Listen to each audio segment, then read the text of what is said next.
Hey guys, I'm sitting here in my backyard on this absolutely gorgeous 60-degree day in February and really loving it. So I just thought I'd do a video outside and wanted to start off with a question.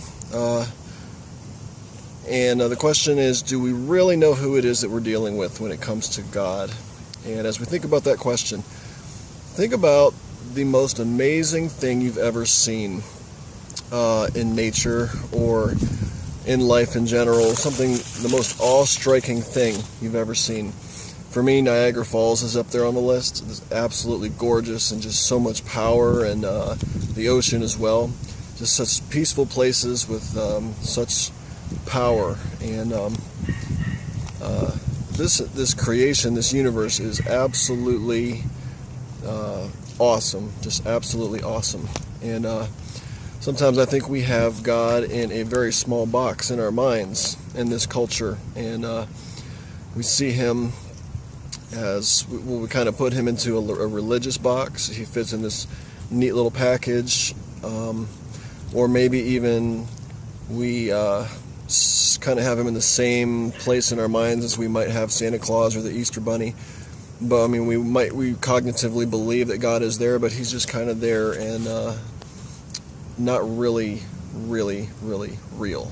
But I would like to challenge that today, because whatever it is that you've seen that is completely awesome, that has blown your mind, that came from the mind of God. And so I would challenge you just to think about that place or whatever it is that has blown your mind and realize that's just a very small piece of creation and a very small part of God's mind, and just how awesome He is. And I have I'm not going to read the scriptures because that would take too long, but some references for people who actually were caught up into heaven. And there's just a few people in the Bible. John, who wrote Revelation 1:17, when he saw God, he fell at His feet as though dead. Isaiah 6:1-5 describes his experience, and woe is me was his response. Ezekiel 1:28 says Ezekiel saw God and he just fell on his face. Ezekiel 3:15, he sat overwhelmed for 7 days. Daniel, at the end of chapter 7, his thoughts greatly alarmed him and his color changed. He was flushed. Daniel 8 at the end was overcome and lay, I got to read my own writing here, lay sick for several days. So we can never lose sight of the fact that God is completely, absolutely awesome, far beyond what we are able to imagine. You think of every law of science, every law of music or engineering or whatever things that are just so far beyond us. It all came from His mind, and it was all very simple for Him. He's far beyond what we could ever imagine.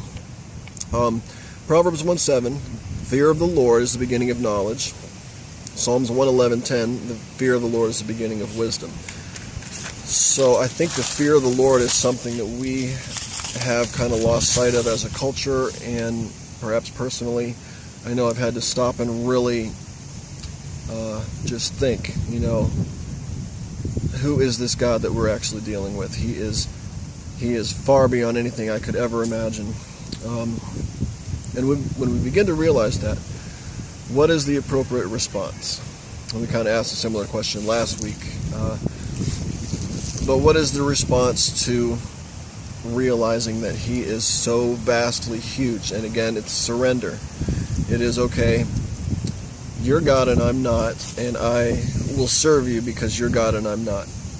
And that's just for being God, we should do that, let alone the fact that He sent His Son Jesus to die for our sins and rose again so that we could be seated with Him at the right hand of the Father. Our pastors, I love what he says sometimes. He says, sometimes our attitude to God is, thanks for making me and no thanks for telling me how to live my life. So I just hope that we can really grasp how amazing He really is, how holy He is, and how awesome it is that His forgiveness brings us into right relationship with Him. So that's our challenge this week.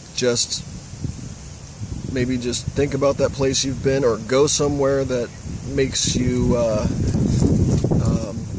stand in awe, or whatever it is for you. Get to that place and just realize how truly amazing He is. And then the response to that would be to just get on our knees in a private place and pray and thank Him, and again surrender to Him. Say, "You're God, I'm not. I want to do things Your way. I want to follow You." So that is all wrapped up in the gospel, which is our topic, because surrendering to Jesus is what the gospel teaches us to do. So have a great week, you guys. Be sure to leave a comment or ask a question or whatever. So, okay, I'll see you next time. Bye-bye.